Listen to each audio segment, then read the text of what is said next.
Get to a place where you say, hey universe, digging this whole being single thing. I'm having a ton of fun hanging with my gal pals, hanging with my boy pals, building my career, exploring the world, dating myself. I'm enjoying this, I'm happy. However, I do know that I want this relationship. So when the time is right, when divine timing aligns, this is what I want. Now this is key for manifesting your relationship, your partner, whatever it is that you want. I really hope that this is in focus. Maybe if I go back slowly. Hey guys, happy another day being alive. Hope you are all doing well and honoring the ebb and flow. I have been feeling like oddly not secure in like myself the past few days, which is very unlike me because I'm very like Leo moon. Who's the greatest person in the world? Me. But I put on eyeshadow today and that's helped a lot, so I figured I'd make a video. But instead of like doing just a general video on like how to manifest and different manifesting techniques, which I will eventually do if anybody wants it, I just felt called today to talk about how to manifest love while enjoying being single. So as you can already see in the title, this isn't just about manifesting love at any given point, it's manifesting love while enjoying being single, and that is a difference that is very, very important. The reason why I felt called to also include while enjoying being single is because I don't think you're gonna have a healthy space to manifest any sort of relationship if you're not comfortable and enjoying where you are in your own singlehood. If you are feeling like you're in a place of lack, then you're only going to attract more lack. So it's very important that if you do have this intention of bringing in a imagine knowing how to speak. So it really is important that if you have this intention of manifesting a relationship, that you're already very comfortable in where you are in being alone. And I use the word alone very lightly because I don't necessarily think that being single equates to being alone. It can oftentimes equate to feeling lonely, but you're never alone, especially if you have yourself. It's a lot of fun to pour love into yourself, and if you are comfortable in your own company, then that is when you'll have the most fertile soil to cultivate a relationship that you're also comfortable in. Mercury is no longer in retrograde, so I have no excuse for why I'm not communicating properly today. Truthfully, I've manifested a lot of different relationships in my life, and I think it's because I've always been really, really comfortable. Also being an Aquarius, I've always felt very comfortable in my own company. So I think the first step, first and foremost, is to make sure that you are in a place where you are enjoying your own company. And I know I just lost a lot of people. I know a lot of people just clicked the F off. I know a lot of people were like, well, if you better tell me that I have to enjoy being alone, then this is just another one of those videos. No. Okay, listen, I'm gonna get to the actual technique that you can use to manifest a relationship in your life, but there's no way to skip over the fact that you need to love yourself and you need to love your own company and your own energy and your own space before you can share that with anybody else. If you're feeling wobbly and insecure in your own personal relationship, how can you expect to have an external relationship that thrives in any sort of manner, guys? It's basic mathematics. So here are some steps and techniques that you can take to manifest a loving and fruitful and a relationship that you are deserving of while enjoying your singlehood. And obviously, like I've said already, the first one is to accept being single, and I guess that ties in with the next one, which is just to date yourself. I think a lot of the times we hold ourselves back because we think, I know I've done this, where there are certain things that I don't want to do unless I'm doing them with a partner, so I'll have like a whole list. This is, I don't even know if I should mention what I'm doing right now, but I have like a list of things that I want to do with somebody, and I just remembered one, so I'm gonna add it. Because you can continue manifesting even when the relationship is already there, baby. That's called maintenance. There are a lot of things that we only hold ourselves to be able to do once we're in a relationship, right? Like we're going to, like maybe there are certain movies that we don't want to see unless we're going to see them with a partner, or certain trips that we want to take, or even if there's like a new museum or a new place that's opened up and you don't want to go unless you're going with your partner. Yes, later on I'll talk about like different manifesting techniques where you can like envision yourself doing those activities with a partner that can help you bring in that relationship in the physical realm, but you have to be careful not to be holding yourself back from things that you could easily do and enjoy on your own. And that will put you in a certain vibration that allow you to attract people who are also comfortable with themselves, right? Because don't you want to date somebody that is full? Like, imagine dating somebody whose foundation is wobbly and they don't actually have security within themselves. Like, you wouldn't want that. So you'd want to make sure that you are not that, you know? So actively date yourself. Take yourself to places that maybe you otherwise would have been apprehensive because, you know, you wanted to do them with a partner, but the truth is that you can enjoy them on your own. Go to the movies on your own. Go to a lunch date by yourself. Like, you can do it. It's fine. It's fine. When you date yourself, you also realize what you want and what you enjoy doing, which will give you a better perspective on who you want to be and how you want the relationship to play out once it does come.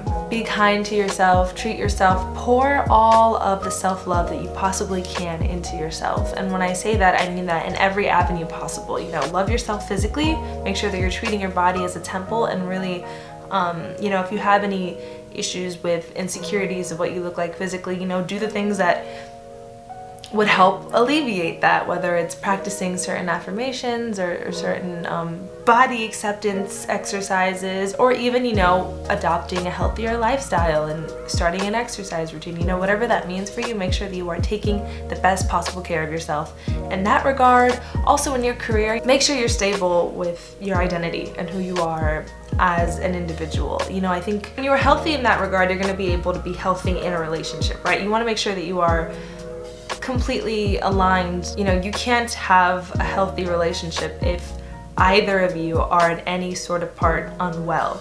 So if you, for instance, don't feel secure in where you are in your career or where you are in your purpose, it'll be easy for you to lose yourself in the relationship or surrender your entire identity to this other person because you weren't stable and you weren't clear on who it was that you were. So in this time of singlehood, make the effort to really hone in on who you are and who you want to be and the work that you want to do in this world.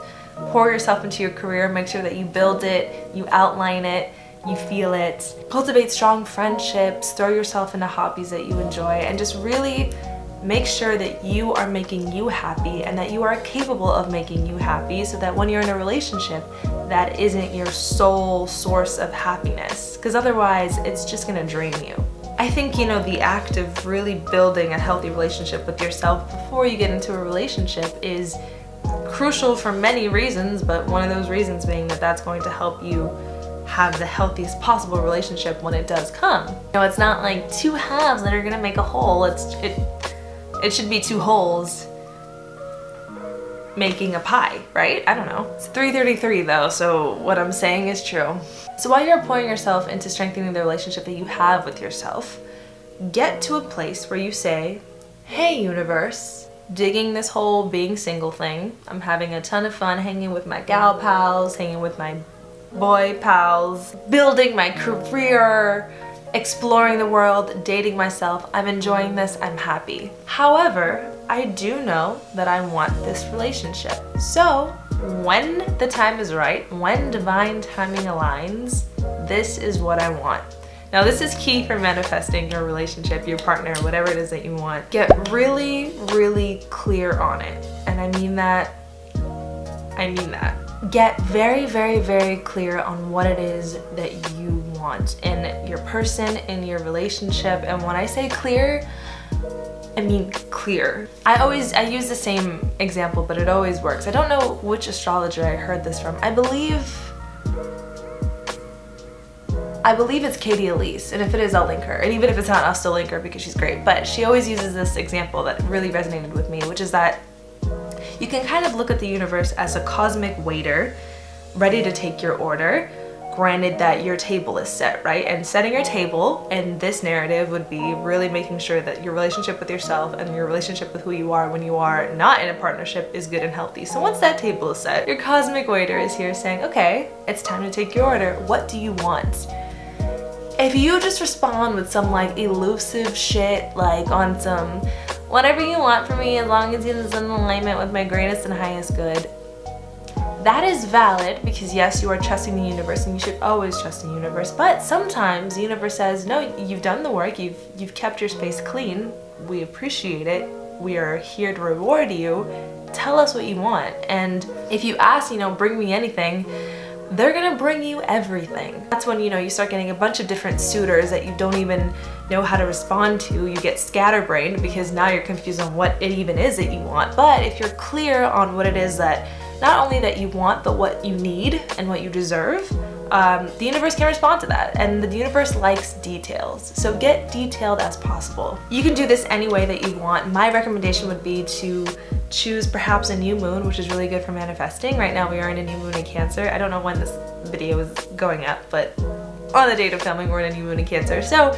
take the time to sit down, get centered, get grounded, and write out a list. Write out a list, check it twice, and allow yourself to just let your soul, not your ego, but let your soul really dictate what it is that you want in this partner. Personality traits, things that they have, you know, interest in. What are their hobbies? What are the things that motivate them or move them? You know, what are their morals? What are their values? What experiences that they have molded them to be the best possible version of themselves? Where are they? You know, really get clear on the kind of person that you want to have, and then get clear on the kind of relationship that you want to have. Do you want a relationship where you two travel a lot, or do you want something that is like stable and secure and one place? You know, whatever it is that you want for yourself, make sure that you ask for it. And that isn't to, you know, check off anything physical. I mean, I don't know if I would recommend that you make the whole list on, you know, physical aspects, but it's okay to ask for somebody who, you know, has a beautiful smile or is tall. You know, my way of doing it is sort of asking for someone that you are attracted to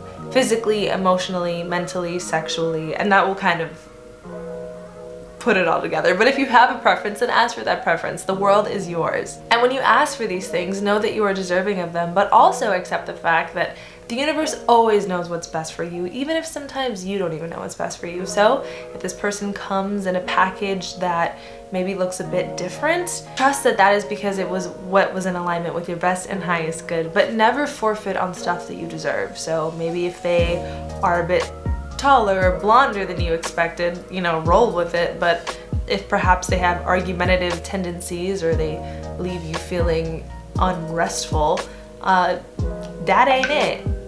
I'm so sorry. That was my man. Once you have this list and once you're very clear on the kind of person that you want to be with, you want to make sure that when you review these traits that you yourself have them. And this is important because you want to differentiate between traits that complement you, so perhaps you wouldn't have, like for example, if you're somebody who is very fiery and you like to put on a show and be the life of a party, and maybe you want somebody who is more grounded, then, you know, that makes sense. However, if you are asking for somebody who is financially secure or somebody who enjoys being active, you want to make sure that you are also financially secure and also being active, because if that's the kind of person that you are looking for, try to imagine the kind of person that they are looking for, right? I mean, everything with the universe is about vibrational matches. You're always going to attract what it is that you're emitting. People and relationships that find their way into your lives are always a mirror of where you are internally, and if there are things that you want in a person, you need to make sure that you yourself are comfortable and exhibiting them as well. You can't escape the self-love and inner work thing, guys. It's just the way it is. It's okay to know that you want somebody who is comfortable in their finances and that, you know, is secure, but while you wait for them, make sure that you are getting secure as well. Another thing that I've done that is a great manifesting technique is to pray for them. You know, if you are somebody who has a dedicated spiritual practice and maybe you communicate with whatever higher source you believe in, God, the universe, the angels, the whole crew, mention them in your prayers. You know, even if you don't know where they are, what they look like, or what they're doing, you do know that they deserve comfort and guidance and safety and all the blessings that you can give. So keep them in your prayers. However you would pray for a friend or a family member, you know, add them in and ask that they are protected and guided and that they're doing well. Especially during these times, you know, you don't know if you're a person who doesn't know who your lover is. I mean, unless you're like into aliens, which, like, no judgment, but like, chances are they are on this earth right now, and anybody who is on this earth right now is experiencing and going through a lot. So make sure that you're praying for them, and make sure you're praying that they're well and that they're coping the best that they can. You know, just yeah, send them some energy. And make space for them in your life, physically and emotionally. Now there are some like super far out manifestation techniques, like making sure that the other side of your bed doesn't have like clothes and stuff on it so that the universe can recognize that you're making room for somebody to sleep with you there. Other manifestation techniques include setting a plate for them at the table even if no one's sitting in that chair. Those are pretty intense, but if you're in that place and you feel like, you know, you're ready for it, then go off. But I think making space for them is also can just be like decluttering a bit, you know, making sure that emotionally and physically there's room for them in your life. Make sure that you're not overcrowded with relationships that aren't serving you and that are perhaps draining you, because if you're emotionally drained or if you're physically overwhelmed, then there's no room for anybody else to take up any space. You know, keep your space clean, internally, externally. Notice how energy moves in and out, you know, when you get rid and clear space, you make room for new. And I mean, truthfully, there are a ton of manifestation techniques that you can do in order to bring somebody into your life.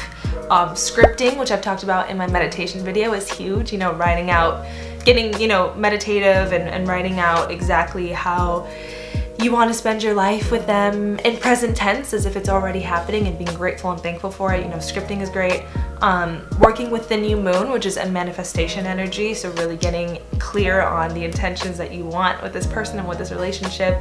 There's also the 2-cup method, which I will link a video that explains exactly how to do the 2-cup method. Another method that I love to do is Pinterest boarding, which is basically vision boarding, and of course vision boarding is great, but if you don't feel like getting physical with it, you can also just do kind of like an online vision board, which is a Pinterest board, and kind of put together photos of couples or relationships that you resonate with, maybe traveling or with kids, or, you know, on certain dates that you want to go on, and just kind of, it'll help you get into a state of visualizing, because visualizing is obviously so powerful. Or like I said, make a physical vision board. I have both and I love both. Crystals wise, you want to make sure that you have a rose quartz. It's the crystal of love. A really great technique that I read about a very long time ago and I've always kind of implemented is having a rose quartz in your bed at all times. They always say that that is a way to attract love into your life, and I always sleep with a rose quartz and love is always coming in my life, so But I think above all else, all of these manifestations and all these different techniques are not going to serve you if you are not putting yourself in situations where you're going to meet the person, whether that is online dating or going to places where the kind of people you would like to date hang out, you know, adopting that social aspect that comes with dating. That is really important because that shows that you are willing to show up, that you're in a place where you're open to receiving, and the universe will respond. You know, you kind of have to work alongside the universe. You are the co-creator of your life, and this whole thing is a tango. So, you know, if you're asking for it, they're gonna give it to you, but you gotta give them ways to give it to you, right? If you want a relationship but you just are stuck in your room all day outside of, you know, quarantine. If you're stuck in your room all day, or you're, you know, you have an aversion for going on Tinder or Bumble, which are, you know, beautiful tools to use to connect with people all over the world, then your situation is gonna kind of stay the way it is. So make sure that you're putting yourself out there willingly and openly. And that is what I had to say on the matter, but know that you don't need a relationship. And if you're coming from a place where you feel like this is something that you need in order to feel complete, you gotta go back to step one, queen. You gotta start over. A relationship is going to be the sprinkles on top of the beautiful cupcake that is your life, and you wanna make sure that you are already in a place where you're vibing, you're already good, you are your own best company, and you should enjoy your company. And falling in love is a beautiful thing that you definitely deserve, but that you definitely don't need. You can want it, you can have it, but you don't need it. So that's all I have to say on the matter. I am sending you all the love in the world. You are deserving, you are enough, you are worthy, and everything in between. If you want to hang out with me more, you can follow me on Instagram or visit lalilaluna.tv. I also have a bi-weekly newsletter that you can sign up for at the link that's in the description. I hope I hope I would put it there. But otherwise, like I said, have a good one. Stay vibed out.